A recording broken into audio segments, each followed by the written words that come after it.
बिस्मिल्लाहिर्रहमानिर्रहीम स्टूडेंट्स। उम्मीद करता हूँ आप लोग सब खैरियत से होंगे। आज हम आज का जो हमारा टॉपिक है वो chapter number 4 rotational and circular motion के अंदर relation between linear and angular kinematic quantities का है। हमने इस चैप्टर के अंदर स्पेसिफिकली इस टॉपिक के अंदर जो लीनियर क्वांटिटीज हैं, जैसे लीनियर डिस्प्लेसमेंट है, लीनियर वेलोसिटी है, लीनियर एक्सेलरेशन है, इसका रिलेशन हमने एंगुलर क्वांटिटीज लाइक हमने angular displacement theta, angular velocity omega और एंगुलर एक्सेलरेशन अल्फा के साथ इन क्वांटिटीज का रिलेशन हमने इनके रिस्पेक्ट में देखना है।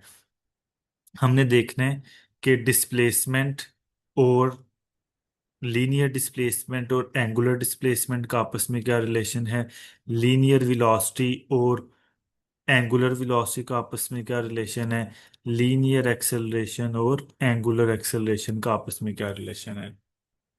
तो फर्स्ट पॉइंट में क्या कह रहे हैं आपको, linear kinematic quantities like displacement, velocity and acceleration can be related with their rotational analogous like angular displacement, angular velocity and angular acceleration. तो इस इनको आपस में रिलेट करने के लिए हम कंसिडर करेंगे कि एक पार्टिकल है जो कि एक सर्कल के अंदर जिसका रेडियस आर है और सेंटर ओ है उसके अंदर मूव कर रहा है। The particle move from point A to point B subtending an angle of A O B equals to theta.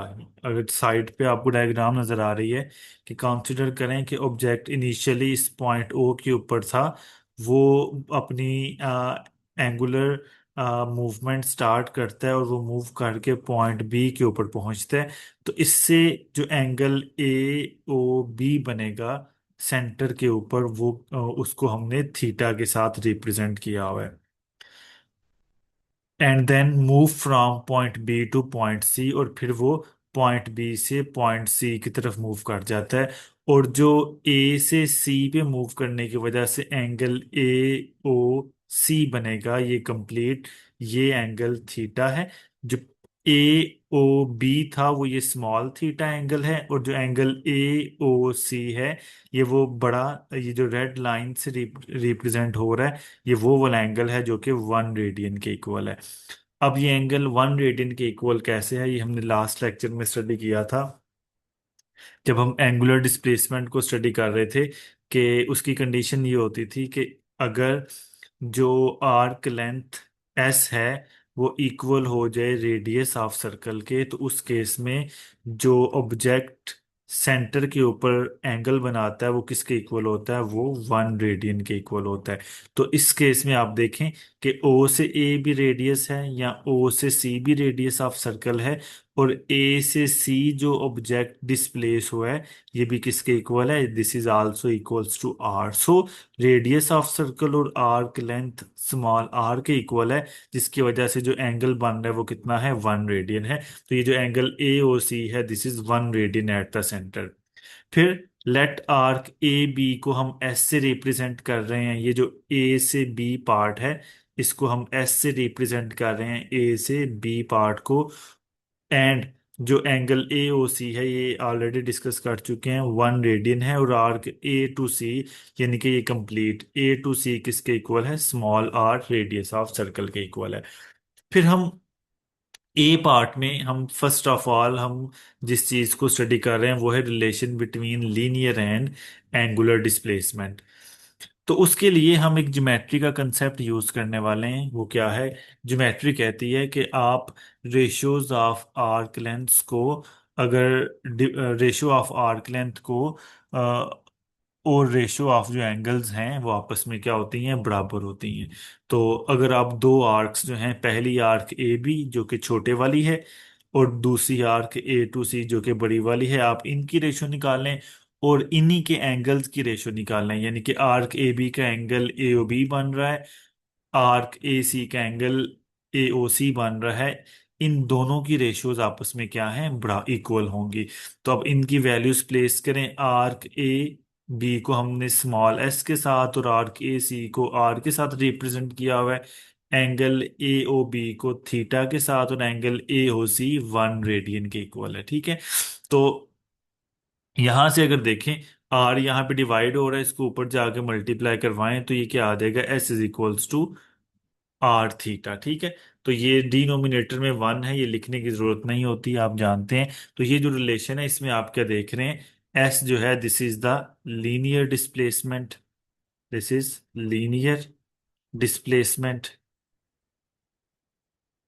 Linear displacement and r is the radius of circle and theta is the theta is the angular displacement. ठीक है जी। तो ये वो relation है जिसके अंदर हमने पहले नंबर पे लीनियर डिस्प्लेसमेंट और एंगुलर डिस्प्लेसमेंट को आपस में रिलेट किया। तो होपफुली आपको ये समझ आ गया होगा। जो नेक्स्ट रिलेशन है जिसको हमने स्टडी करना है वो है relation between linear and angular velocity का रिलेशन, यानी कि लीनियर वेलोसिटी v किस तरह से एंगुलर वेलोसिटी ओमेगा के साथ रिलेट करती है उसको देखना है। प्यारे बच्चों, अभी हम एक रिलेशन डिराइव करके आए हैं which is s is equals to r theta के नाम से। इसी को यूटिलाइज करेंगे और हम अपना नए रिलेशन की तरफ जाएंगे। हम लीनियर वेलोसिटी को किस तरह डिफाइन करते हैं कि linear velocity is equals to rate of change of angular velocity delta S divided by delta T, this is called the linear velocity. और जो एंगुलर वेलोसिटी है उसको हम किस तरह डिफाइन करते हैं कि rate of change of angular displacement is called angular velocity. अब हमने ये जो relation s is equals to r theta है, इसको हमने इसके साथ क्या ऐसी चेंज करें कि लेफ्ट हैंड साइड पे delta S divided by delta t और राइट हैंड साइड पे delta theta divided by delta T बन जाए। तो उसके लिए हम क्या करेंगे, इस इक्वेशन की s is equals to r theta की बोथ साइड पे delta divided by delta t से मल्टीप्लाई करवाएंगे और इसके ऊपर हम लिमिट अप्लाई करेंगे। लिमिट इस तरह से अप्लाई करेंगे कि टाइम हमने इतना स्मॉल लेना है, इतना स्मॉल लेना है कि अप्रोक्सीमेटली ये जीरो को अप्रोच करे। ठीक है। तो क्या होगा फिर जब आप rate of change with the limit apply करेंगे तो आपके पास क्या आएगा, limit delta T approaches to zero, delta divided by delta t और ये एस एज इट इज आएगा। यानी कि लेफ्ट हैंड साइड पे आपने ये वाली चीज अप्लाई की, ये वाली एस के अलावा, और राइट हैंड साइड पे भी आपने सेम चीज अप्लाई की जो कि आपके पास आ गया। अब ये क्या है, ये जिसको जिनको मैंने इन सर्कल किया हुआ है, this is the rate of change. ये क्या है, रेट ऑफ चेंज है, these are rate of change. अब अगर आप आर और थीटा को जरा एनालाइज करें तो एक सर्कल जो है उसका रेडियस तो फिक्स रहता है, वो तो चेंज नहीं होता, कांस्टेंट है। जबकि ऑब्जेक्ट अपनी पोजीशन चेंज कर सकता है। इसका मतलब है आर इज द कांस्टेंट, तो रेट ऑफ चेंज इसके ऊपर अप्लाई नहीं होगा। जो चीज चेंज होने वाली है रेट ऑफ चेंज उसी के ऊपर अप्लाई होगा। तो हम क्या करेंगे, लेफ्ट साइड तो एज इट इज रहेगी, राइट हैंड साइड में से ये जो आर नजर आ रहा है, इस आर क्योंकि ये कांस्टेंट है तो हम कांस्टेंट को बाहर निकाल लेंगे और रेट ऑफ चेंज जो है वो थीटा के ऊपर अप्लाई हो जाएगा। तो प्यारे बच्चों, अभी जैसे मैंने आपको ये यहाँ पे साइड पे करके बताया, ये वाला जो है इसके अंदर delta S divided by delta T ये आपके पास लीनियर वेलोसिटी है and delta theta divided by delta T this is the angular velocity. इनकी वैल्यूज प्लेस करें तो limit delta T approaches to zero, delta S divided by delta T इसकी जगह V आ जाएगा, आर एज इट इज, और limit delta T approaches to zero, delta theta divided by delta T की जगह omega आ जाएगा। So this is the relation between linear and angular velocity. तो बड़ी आसानी से ये रिलेशन निकल गया, जस्ट हमने एक चीज लिमिट और डेल रेट ऑफ चेंज को हमने इक्वेशन की बोथ साइड पे, प्रीवियस रिलेशन की बोथ साइड पे मल्टीप्लाई करवाया और आपके पास सेकंड रिलेशन लीनियर और एंगुलर वेलोसिटी का ड्राइव हो गया। अगर अब हम जानते हैं जो वेलोसिटी है वो वेक्टर क्वांटिटी होती है, इसको अगर वेक्टर नोटेशन में लिखना हो तो वेलोसिटी लीनियर भी वेक्टर है, एंगुलर वेलोसिटी भी वेक्टर है और रेडियस भी या पोजीशन वेक्टर भी वेक्टर क्वांटिटी होता है। तो ये वेक्टर फॉर्म में ये लिखा जाएगा। अब ये जो वेलोसिटी आपके पास आई है, this velocity is known as tangential velocity. इसको टेंजेंशियल वेलोसिटी भी कहा जाता है। होपफुली आपको ये सेकंड रिलेशन भी समझ आ गया होगा। हम थर्ड रिलेशन की तरफ जाते हैं, जिसके अंदर हमने linear and angular acceleration means के ए, लीनियर एक्सेलरेशन ए और एंगुलर एक्सेलरेशन अल्फा के दरमियान रिलेशन देखना है कि इनमें क्या रिलेशन है। तो स्टार्ट करते हैं। In angular motion the linear acceleration has two components, tangential component and radial component. कि जो लीनियर एक्सेलरेशन है ए, उसके दो कंपोनेंट होते हैं। एक रेडियल कंपोनेंट जिसको ए ऑफ आर के साथ, और एक टेंजेंशियल कंपोनेंट जिसको ए ऑफ टी के साथ रिप्रेजेंट किया जाता है। जिस तरह हम कहते हैं ना, कोई वेक्टर है आपके पास, उस वेक्टर के दो कंपोनेंट होते हैं, एक एक्स कंपोनेंट होता है, एक वाई कंपोनेंट होता है। इसी तरह लीनियर एक्सेलरेशन के भी दो कंपोनेंट होते हैं, एक होता है रेडियल और एक होता है टेंजेंशियल। तो जिस तरह हम वेक्टर का मैग्नीट्यूड निकालने के लिए, जैसे कोई भी वेक्टर वी है, उसका मैग्नीट्यूड निकालने के लिए आप एक्स कंपोनेंट का स्क्वायर करते हैं और वाई कंपोनेंट का स्क्वायर करते हैं। इसी तरह हम इस एक्सेलरेशन के जिसके ये दो कंपोनेंट्स हैं, ए ऑफ टी और ए ऑफ आर, इसका मैग्नीट्यूड निकालने के लिए क्या करेंगे, स्केयर रूट करेंगे, दोनों कंपोनेंट्स का स्केयर लेके उनको ऐड करेंगे तो आपको मैग्नीट्यूड मिल जाएगा। ठीक है। अब ये जो रेडियल कंपोनेंट है, इसके बारे में कुछ डिटेल्स हैं आपके पास। ये डायग्राम भी आप देख रहे हैं। इस डायग्राम में क्या दिखाया जा रहा है आपको कि ये एक्सेलरेशन के दो कंपोनेंट दिखाए जा रहे हैं। एक रेडियल कंपोनेंट है जिसकी direction toward the centre of the circle होती है, और एक आपके पास ये टेंजेंशियल कंपोनेंट है जो कि टेंजेंट टू द सर्कल होता है। इनकी डिटेल को बारी बारी देखते हैं। फर्स्ट वन है रेडियल कंपोनेंट। रेडियल कंपोनेंट क्या होता है आपके पास? The component of acceleration directed along the radius toward the centre of the circular path. के एक्सेलरेशन का ऐसा कंपोनेंट जिसकी direction radius of circle which is directed along the radius, जो कि रेडियस के अलोंग होता है, और इसकी direction toward the centre of the circle होती है। ठीक है।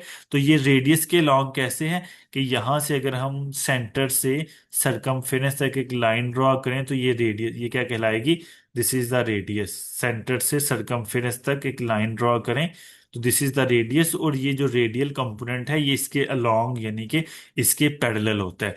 तो that's why it is directed along the radius, and it is इसकी डायरेक्शन क्या होती है, toward the centre of the circle. इसी वजह से इसको रेडियल एक्सेलरेशन, या इसकी वजह से सेंट्रीपिटल फोर्स भी प्रोड्यूस होती है, इसलिए इसको सेंट्रीपिटल एक्सेलरेशन भी बोला जाता है। So radial component is also called centripetal acceleration. इसके एक्सप्लेनेशन की तरफ आए तो फर्स्ट पॉइंट में क्या कह रहे हैं, it always acts toward the centre, कि ये हमेशा सेंटर की तरफ एक्ट कर रहा होता है। दूसरा पॉइंट क्या है कि it produced because direction of velocity changes continuously.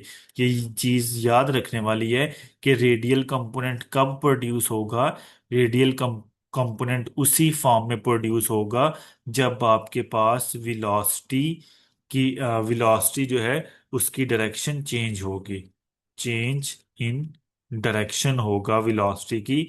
तो उसी केस के अंदर आपके पास रेडियल कंपोनेंट प्रोड्यूस होगा। अगर वेलोसिटी की डायरेक्शन चेंज नहीं हो रही तो रेडियल कंपोनेंट भी ए ऑफ आर भी प्रोड्यूस नहीं होगा। ठीक है। तो ये क्या एमसीक्यूज आ सकता है यहाँ से कि रेडियल कंपोनेंट कब प्रोड्यूस होता है, मैग्नीट्यूड चेंज होने में, डायरेक्शन चेंज होने से, दोनों से, या किसी से भी नहीं। तो क्या आंसर होगा, change in direction of velocity से। ठीक है जी।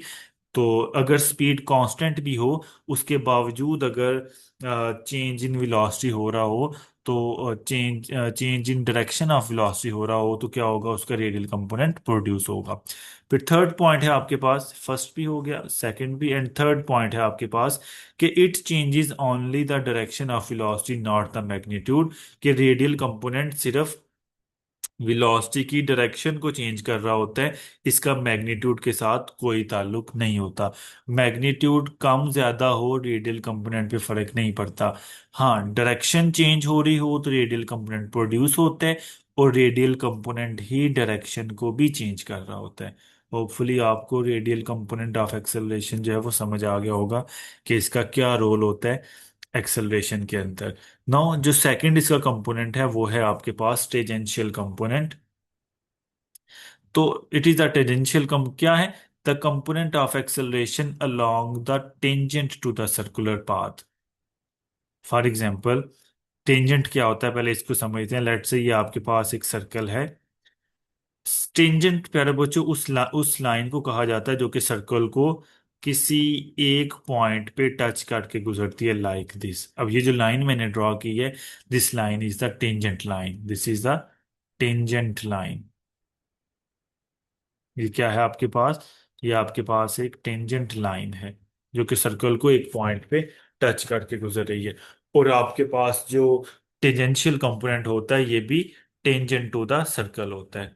ठीक है। इसके फर्दर क्या है कि it acts parallel to the instantaneous tangential velocity.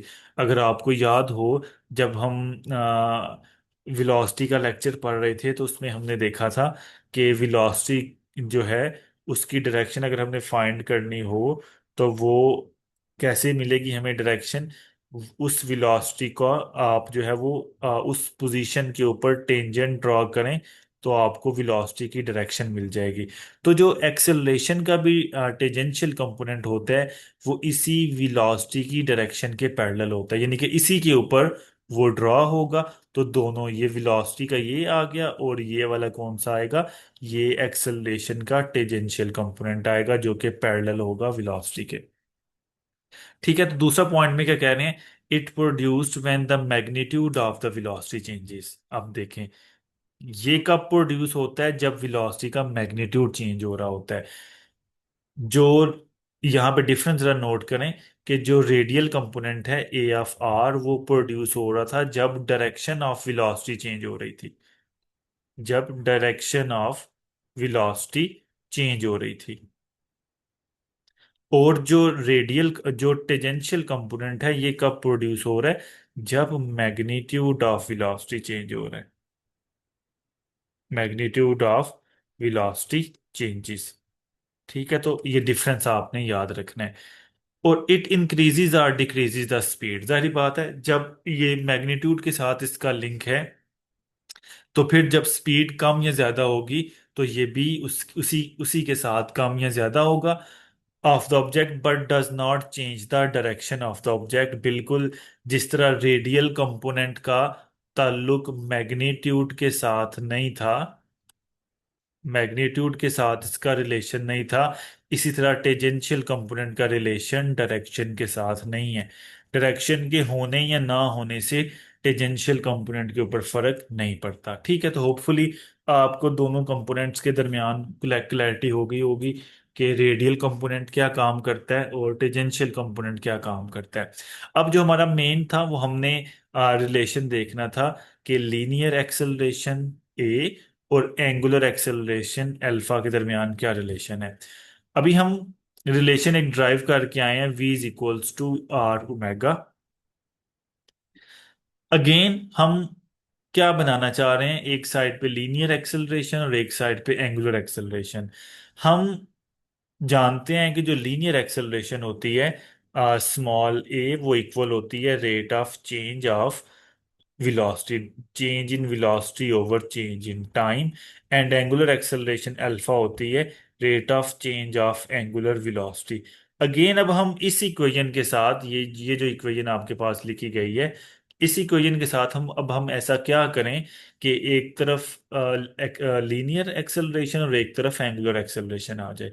तो क्या करेंगे हम अगेन बोथ साइड पे rate of change with the limit apply करेंगे ताकि आपके पास वो क्वांटिटीज आ जाएं। तो बोथ साइड पे ये देखें आपको रेट ऑफ चेंज उसी तरह जिस तरह हमने प्रीवियस पार्ट के अंदर जब हम लीनियर और एंगुलर वेलोसिटी का रिलेशन निकाल रहे थे तब अप्लाई किया था, सिमिलरली हम यहाँ पे भी अप्लाई कर रहे हैं तो आपके पास ये इक्वेशन आएगी। अब इसमें भी देखें, अगेन सेम सिनेरियो है। ये जो रेडियस आर है ये कांस्टेंट है, तो रेट ऑफ चेंज इसके ऊपर अप्लाई नहीं होगा। इस कांस्टेंट को हम बाहर निकाल देंगे, चूंकि अब एंगुलर वेलोसिटी चेंज हो सकती है, तो रेट ऑफ चेंज इसी के ऊपर अप्लाई होगा। लेफ्ट साइड लीनियर एक्सेलरेशन है, आर बाहर आ जाएगा, मल्टीप्लाई ये क्या बन जाएगा, limit delta T approaches to zero, delta W over delta T which is the angular acceleration alpha. तो नेक्स्ट स्टेप में देखें, वही कन्वर्ट किया हुआ है हमने, यहाँ पे पहले मेंशन कर दिया इनको कि लीनियर एक्सेलरेशन क्या है, एंगुलर एक्सेलरेशन क्या है। इस स्टेप के अंदर वैल्यूज पुट की तो आपके पास ओवरऑल रिजल्ट क्या आ गया, linear acceleration a is equals to alpha times angular acceleration, और r times angular acceleration. Again इसको भी वेक्टर फॉर्म में लिखेंगे तो ये क्या कहलाएगा, linear acceleration which is a vector quantity, angular acceleration it is a vector quantity, and position vector r, it is also a vector quantity. This acceleration is called the tangential acceleration, क्योंकि ये tangent component की वजह से आती है, इसलिए इसको tangential acceleration कहा जाता है। ठीक है, तो ये आज का टॉपिक था, होपफुली आपको समझ आ गया होगा। अगर आपका कोई क्वेश्चन है तो उनको कमेंट बॉक्स में लिखें, मैं उनके आंसर करूंगा आपको। अगर आपको ये टॉपिक समझ आ गया तो आप वीडियो को लाइक करें और चैनल को सब्सक्राइब करें और अपने फ्रेंड्स के साथ शेयर करें, और बेल आइकन को भी हिट करें ताकि जो फर्दर नोटिफिकेशंस आएं तो आप तक पहुंच जाएं। टेक केयर, अल्लाह हाफिज़।